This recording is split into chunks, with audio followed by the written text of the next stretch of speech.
Welcome to Aadya TV. మనతో పాటు జేరా సంఘానికి చెందిన బీఆర్ఎస్ సీనియర్ నాయకుడు దేవపుత్రులు ఉన్నారు. ఆయన అడిగి తెలుసుకునే ప్రయత్నం చేద్దాం. అన్న నమస్కారం. నమస్తే అన్న, కేసీఆర్ కుటుంబం, కేసీఆర్ ఎందుకు టార్గెట్ కాబోతున్నాడు ఇక్కడ రాష్ట్ర ముఖ్యమంత్రికి? అయినా ఓటుకు నోటు దొంగ. రైట్. ఓటుకు నోటు దొంగ కాబట్టి జైలు పోయినావు నువ్వు. నన్ను జైల్లో చేసారు కాబట్టి వీళ్ళు ఏదన్నా ఇరికించేసి జైలు పెట్టాలనే ఉద్దేశం, కేవలం ఉద్దేశం మాత్రమే టార్గెట్ చేసిండు. కానీ నీళ్ళు అయితే పాలు అవుతాయి.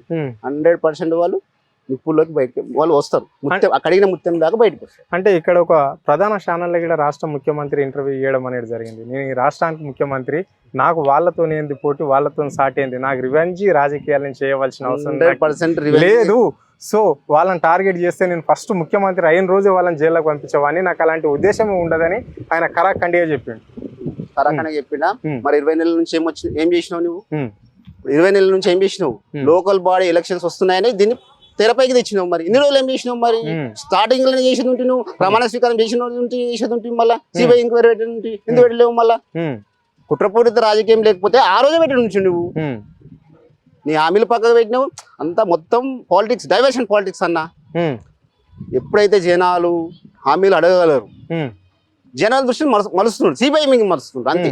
జనాల దృష్టిని మలుస్తున్నారు. కానీ జనాలు చాలా హుషారు, మేధావులు జనాలు, 100% మేధావులు జనాలు. నీకు ఎప్పుడు అనగదొక్కాలన్నా తెలుసు, నీకు ఎప్పుడు పైకి లేపిరు. మోసపోయారు జనాలు, మొత్తం మోసపోయారు. ఏం చేస్తాడో ఉద్దేశంతో జనాలు మోసపోయి నీకు ఓటేసారు. కానీ ఇప్పుడు తెలిసిపోయింది అందరికి, అయ్యే మొత్తము మాకు ముంచేసి నట్టేయడం ముంచేసి అని తెలిసి. అన్న, ఇక్కడ రైతులకు మీరు చెప్పినా చెప్పకపోయినా, మీరు పార్టీ గురించి మాట్లాడినా, ఇక్కడ రైతులకు అన్ని ఏదైతే ఇస్తామన్నాడో అన్ని ఇస్తున్నా అని చెప్పేసి ముఖ్యమంత్రి అంటున్నాడు. అంటే ఇక్కడ రైతు భరోసా డబ్బులు ఇచ్చా, మళ్ళీ రైతులకు రుణమాఫీ చేశా, రైతులకు కావాల్సిన వసతులు అన్నీ కల్పిస్తున్నాం, రైతునే రాజు చేయడం మా లక్ష్యం అని పెట్టేసి కాంగ్రెస్ పార్టీ నాయకులు, అధినాయకులు కూడా అదే మాట చెప్తున్నారు. వాస్తవం కదా? కేసీఆర్ రైతు బంధు ఎంత ఇచ్చిండు? 10,000 ఇచ్చాడు. సంవత్సరానికి 10,000 ఇచ్చాడు. నువ్వెంత ఇస్తున్నావు? 12,000. ఎంత ఇస్తున్నావు? 15. మోసమా? మోసం చేసినావా లేదా? మోసమే కదా. రైట్. రుణమాఫీ 2 లక్షల లోపు ఇస్తున్నావు. ప్రతి రైతుకి చేసావా? చేయలేవు. ఆల్రెడీ 85% ఇక్కడ రుణమాఫీ జరిగింది అని చెప్పేసి లెక్కలు చూపెట్టారు. రైతు బంధు డబ్బులు 2 పీరియడ్లు ఎగ్గొట్టి నువ్వు రుణమాఫీ చేసినావు. నువ్వు అక్కడ పీకింది ఏం లేదాడా? అది ఎగ్గొట్టి ఇక్కడ వేసినావు అంతే. నువ్వు తప్ప. నువ్వు నాకే ఉందన్న 70,000 నాకు రుణమాఫీ కాలేదు. ఏడ చేసినావు చెప్పు? 100% ఏడా ఇంప్లిమెంట్ చేసినావు రుణమాఫీ? చేయలేవు. నువ్వు అందరినీ అన్ని వర్గాలకు మోసం చేసినావు. నువ్వు మోసం చేసినావు. మళ్ళీ జనాలు ఎట్లా పట్టం కట్టారు. మస్తు కోపం ఉన్నారు. నీ తడాక చేస్తారు. లోకల్ బాడీ ఎలక్షన్ లో కంపల్సరీ తాటా తీస్తారు. ఎట్లుందన్న రియల్ ఎస్టేట్ రంగం వచ్చేసి మీ ప్రాంతంలో ఏ విధంగా చూడు? రియల్ ఎస్టేట్ ఏమని చెప్పు? రియల్ ఎస్టేట్ అయితే మొత్తం కూదేలైపోయింది అన్న. ఇప్పుడు మా నేమ్ జోడు ఉందన్న. మా నేమ్ జోడు ఒక గుంటకు 15 లక్షలు పోతుంది. ఇప్పుడు 9 లక్షలకి ఇవ్వడం అడుగుతాడు అన్న. గుంటకు 15 లక్షలు?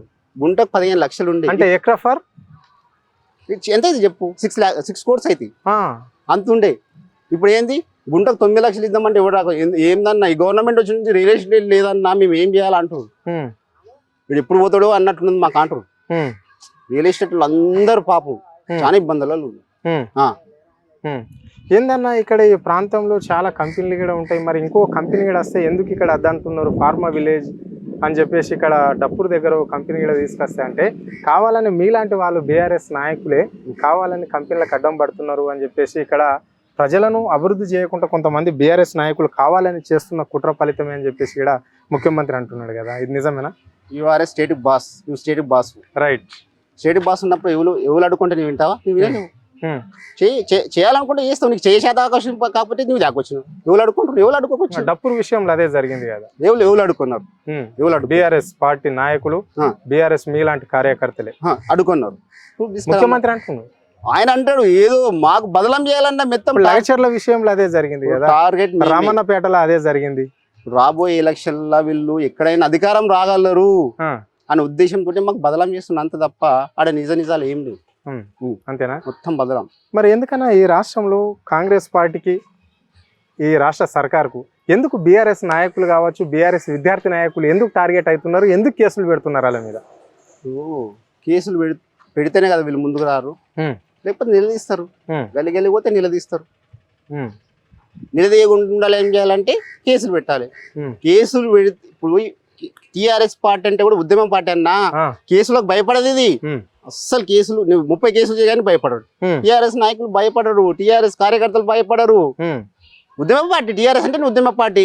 ఉమ్, సో కేసులు జైలు ఎన్నో పోయి వచ్చిన వాళ్ళు వీళ్ళందరూ. ఉమ్, అటువంటి ఎట్లా నీ కేసులకు భయపడతారా? నీ తాటాకు చెప్పులకు వీళ్ళు భయపడతారా? భయపడరు. ఉమ్. ఎందుకు భయపడతారు? భయపడరు. ఉద్యమ పార్టీ నేషనల్ పార్టీలు అన్న అవి నేషనల్ పార్టీ నేషనల్ ఉండ ఇంటర్నేషనల్ ఉండనన్నా నాయకులు సైనికుల్లా ఉన్నారు. టీఆర్ఎస్ పార్టీ నాయకులు కార్యకర్తలు సైనికుల్లా పనిచేస్తారు. భయపడరు. కేసులకు అసలు భయపడరు. మరి ఇప్పుడు కాళేశ్వరం మీద సిబిఐకి ప్రభుత్వం ఇచ్చింది కాబట్టి ఢిల్లీకి వెళ్ళిపోయింది ఆల్రెడీ. మరి ఎట్లా వస్తుంది అనుకుంటున్నారు? మీ పార్టీకి అనుకూలంగానే ఉంటుందా? మీ కేసీఆర్ కానీ మీ హరీష్ రావుకి కానీ? మేము తప్పు చేయమన్నా మేము కడిగిన మృతంలాగా బయటకు వస్తాం. మేము ఏ తప్పు చేయము, తప్పు చేయబోము కూడా. అది జనాలకు తెలుసు, వాళ్ళకు కూడా తెలుసు. వీళ్ళు ఖాళీ పాలిటిక్స్, డైవర్షన్ పాలిటిక్స్ అన్నా జనాల దృష్టి ఎక్కువ తిరిగి పక్కకు మలసాలనే ఉద్దేశంతో తప్ప ఇదేం లేదు. అంత డూబు. చెప్పండి అన్న, ప్రధానంగా మీ ఏరియాలో ఎలాంటి సమస్యలు ఉంటాయి? మీ కాన్స్టిట్యున్సీకి సంబంధించి కావచ్చు, మీ మండలికి సంబంధించి కావచ్చు, మీ గ్రామానికి సంబంధించి కావచ్చు. ఇప్పుడు ఏంటంటే గ్రామాలలో చూస్తున్నా బీఆర్ఎస్ గవర్నమెంట్ ఉన్నప్పుడు వేసిన సీసీరోడ్లు సరే 20 నెలలు అయింది. ఒక్క సీసీరోడ్ వేసినావా? ఒక్క మురికాల పట్టినావా? నువ్వు అదేందన్నా ట్రాక్టర్ డీజిల్ పోసి దిక్కు లేదు. ఎందుకు? డబ్బులు లేవు. పంచాయతీ సంబంధించి నువ్వు బడ్జెట్ ఏడ కేటాయిస్తున్నావు చెప్పు? 1 రూపాయి అయినా కేటాయించినావా? జీతాలు లేవు. పంచాయతీ కార్మికులకు జీతాలు లేవు. ట్రాక్టర్లో డీజిల్ లేదు. కనీసం బ్లీచింగ్ పౌడర్ వేద్దామంటే బ్లీచింగ్ పౌడర్ వేయడం లేదు. 20 నెలలు అయింది. ఎట్లుంటారు జనాలు చెప్పు ఊర్లల్లో? బ్లీచింగ్ ఊర్లో బోర్లు ఉన్నాయన్న, 4-5 బోర్లు ఉన్నాయి. ఒక బోర్ పనిచేస్తుంది. అన్ని పాడైపోయినాయి బోర్లు. ఏమన్నా అంటే సెక్రటరీ ఏం చేస్తారు పాపం? అన్న డబ్బులు లేవేమి, మేమేం చేయాలి, మేము ఎట్లా పరిపాలన చేయాలి? సర్పంచ్ లేదు, స్పెషల్ ఆఫీసర్ పరిపాలన, పంచాయత్ సెక్రటరీ ఎంత కదా డబ్బులు పెడతారు. ఎందుకన్నా కాంగ్రెస్ పార్టీ అధికారంలోకి వచ్చినప్పటికీ కూడా ఒక 6 నెలలు లేకుంటే ఒక 5 నెలలు మాత్రము స్పెషల్ అధికారుల పాలన ఉంటది, ఆఫీసర్ల పాలన ఉంటది. ఎందుకు ఇట్లా ఈ రాష్ట్రంలో? డబ్బులు ఉంటేదే కదన్నా. నిధులు ఉంటేనే విధులు నిర్వహించవచ్చు. నిధులు లేదు, విధులు ఎక్కడ నిర్వహించాలి? వాళ్ళు కూడా గదే అంటున్నారు. కాంగ్రెస్ పార్టీకి సంబంధించిన నాయకులు కూడా, ముఖ్యమంత్రి కూడా గదే అంటున్నాడు. కేసీఆర్ ఈ డబ్బులన్నీ కొల్లగొట్టేసింది కాళేశ్వరం పేరు మీద, అందుకే నిధులు లేవు కాబట్టి కొంచెం లేట్ అవుతున్నది అంటున్నాడు. మేము 1 సంవత్సరం కడుపు కట్టుకొని ఉంటే మొత్తం చింపేస్తాం, మొత్తం మలిసిస్తామని చెప్పినావు కదన్నా. 6 గ్యారెంటీ అమలు ఇచ్చినప్పుడు ఎక్కడ పోయింది నీ బుద్ధి? ఎక్కడ పోయింది నీ బుద్ధి? ఇక్కడ ప్రధానంగా ఒక మీడియా ఛానల్లో అంటే ఇప్పుడున్న డిప్యూటీ సీఎం బట్టి విక్రమార్క కాంగ్రెస్ పార్టీకి బాగా చరిత్ర ఉన్నది, దీన్ని నిధులు ఎట్లా సమకూర్చాలో మాకు తెలుసు అన్నాడు. మరి తెలుసు అన్నాడు. మరి ఇప్పుడు ఏమైంది మళ్ళా? ఇప్పుడు ఎందుకు చేతాకు వచ్చిందా? అంటే కడుపు కట్టుకోలేదు అనమాట. మీరు ఇప్పుడు కడుపు కట్టుకోవట్లేదు, జేబులలో వేసుకుంటున్నారు అనమాట. మీరే అన్నారు కదా 1 సంవత్సరం మేము కడుపు కట్టుకుంటే మేము అన్ని సమకూరుస్తాము, ప్రతిదీ సమకూర్చి ప్రతిదీ జనాలకు ఏం కావాలో అన్ని ఇచ్చేస్తామని చెప్పిన. మరి ఏమైతుంది? మీ హామీలు ఏమైతున్నాయి? 6 గ్యారెంటీలు ఏమైతుంది? 420 హామీలు ఏమన్నా అవుతున్నాయి చెప్పండి. సరే, ఎట్లా చూస్తారన్న మరి ఇప్పుడు ఈ ప్రభుత్వం ఇప్పటికే 20 నెలలు అయిపోయింది, ఇంకో 3 సంవత్సరాలు ఉంది, మరి ఎట్లా ఉండబోతుంది కార్యాచరణ? అన్న 3 సంవత్సరాలు ఇంకుంది. అరే రేవంత్ రెడ్డి పరిపాలన ఎప్పటిదాకా ఉంటుందో తెలియదు. వాళ్ళ ఎమ్మెల్యేలు ఆయనకే వెన్నుపోటు పొడిచే విధంగా ఉంది. వాళ్ళకు కూడా ఈయనంటే చాలా చికాకు. ఏంటంటే మొత్తం బూత్ మాట, ప్రతిదానికి బూత్ మాట్లాడతాడు. ప్రతిపక్షంలో ఉన్నప్పుడు ఎట్లా మాట్లాడుతున్నావు? నువ్వు అధికార పక్షంలోకి వచ్చినప్పుడు గదే మాట్లాడుతున్నావు. నువ్వు ప్రతిపక్షమా అధికార పక్షమా ఒకసారి గుర్తు చేసుకో. నువ్వు నీకు హోదా ఉన్నప్పుడు హోదాకు తగ్గట్లు మాట్లాడాలి. నువ్వు హోదా లేనప్పుడు నువ్వు ఏమన్నా చేయొచ్చు, ఏమన్నా మాట్లాడవచ్చు. నీకు అన్ని రైట్స్ ఉంటాయి. నువ్వు పెద్ద మనిషి కాబట్టి పెద్ద మనిషి లాగానే మాట్లాడాలి. ఇప్పుడు నేనున్నా, మా కొడుకు వస్తాడు, డాడీ నాకు అది కావాలంటాడు. అరే నన్ను కోసుకొని తినరా, నన్ను చంపేయాలంటే వాడు ఎక్కడ పోవాలి? రాష్ట్ర ప్రజలు ఎక్కడ పోవాలి? నన్ను కోసుకొని తినుండి, నన్ను చంపుకొని తినుండి అంటే రాష్ట్ర ప్రజలు ఎక్కడ పోవాలి? పెద్ద మనిషి వారు నిన్నే అడుగుతారు అందరూ.